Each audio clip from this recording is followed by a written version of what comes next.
হযরত মুহাম্মদ আলাইহিস ওয়াসাল্লাম এর পারলৌকিক জীবন, Islamic history, life after death.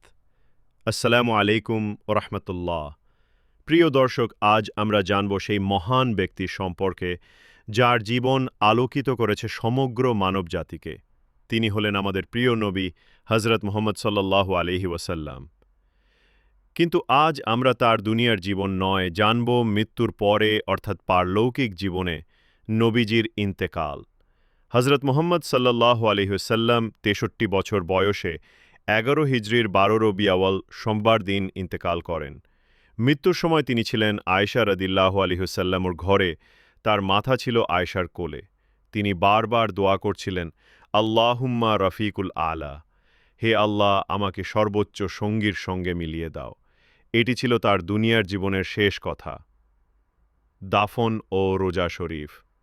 নবীজির পবিত্র দেহ দাফন করা হয় আয়েশা রাদিয়াল্লাহু আনহার কক্ষে, যা এখন মসজিদে নববীর অংশ এবং বিশ্বজুড়ে পরিচিত রোজা শরীফ নামে। হাদিসে এসেছে, নবীদের দেহ পৃথিবী খায় না, তারা কবরেও জীবিত থাকেন এক বিশেষ অবস্থায়। নবীজির কবর জীবনের বৈশিষ্ট্য।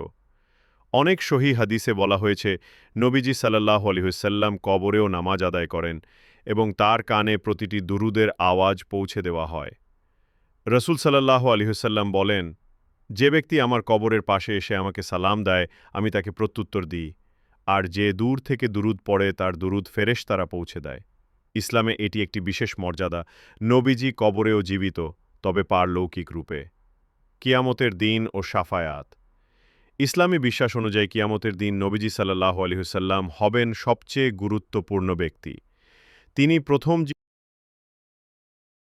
হযরত মুহাম্মদ সাল্লাল্লাহু আলাইহি ওয়াসাল্লাম এর পারলৌকিক জীবন, Islamic history, life after death. আসসালামু আলাইকুম ওয়া রাহমাতুল্লাহ। প্রিয় দর্শক, আজ আমরা জানব সেই মহান ব্যক্তির সম্পর্কে যার জীবন আলোকিত করেছে সমগ্র মানব জাতিকে। তিনি হলেন আমাদের প্রিয় নবী হযরত মুহাম্মদ সাল্লাল্লাহু আলাইহি ওয়াসাল্লাম। কিন্তু আজ আমরা তার দুনিয়ার জীবন নয়, জানব মৃত্যুর পরে অর্থাৎ পারলৌকিক জীবনে নবীজির ইন্তেকাল।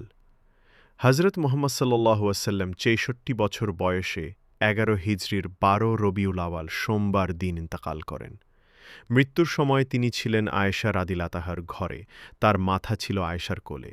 তিনি বারবার দোয়া করছিলেন, আল্লাহুম্মা রফিকুল আহলা, হে আল্লাহ, আমাকে সর্বোচ্চ সঙ্গীর সঙ্গে মিলিয়ে দাও। এটি ছিল তার দুনিয়ার জীবনের শেষ কথা। দাফন ও রওজা শরীফ। নবীজির পবিত্র দেহ দাফন করা হয় আয়েশা রাদিয়াল্লাহু আনহার কক্ষে, যা এখন মসজিদে নববীর অংশ এবং বিশ্বজুড়ে পরিচিত রওজা শরীফ নামে। হাদিসে এসেছে, নবীদের দেহ পৃথিবী খায় না, তারা কবরেও জীবিত থাকেন এক বিশেষ অবস্থায়। নবীজির কবর জীবনের বৈশিষ্ট্য। অনেক সহিহ হাদিসে বলা হয়েছে, নবীজি কবরেও নামাজ আদায় করেন এবং তার কানে প্রতিটি দুরুদের আওয়াজ পৌঁছে দেওয়া হয়। রসূল সাল্লাল্লাহু আলাইহি ওয়াসাল্লাম বলেন, যে ব্যক্তি আমার কবরের পাশে এসে আমাকে সালাম দেয়, আমি তাকে প্রত্যুত্তর দিই, আর যে দূর থেকে দুরুদ পড়ে তার দুরুদ ফেরেশতারা পৌঁছে দেয়। সুনান আবু দাউদ। ইসলামে এটি একটি বিশেষ মর্যাদা। নবীজি কবরেও জীবিত, তবে পারলৌকিক রূপে। কিয়ামতের দিন ও শাফায়াত। ইসলামী বিশ্বাস অনুযায়ী কিয়ামতের দিন নবীজি হবেন সবচেয়ে গুরুত্বপূর্ণ ব্যক্তি।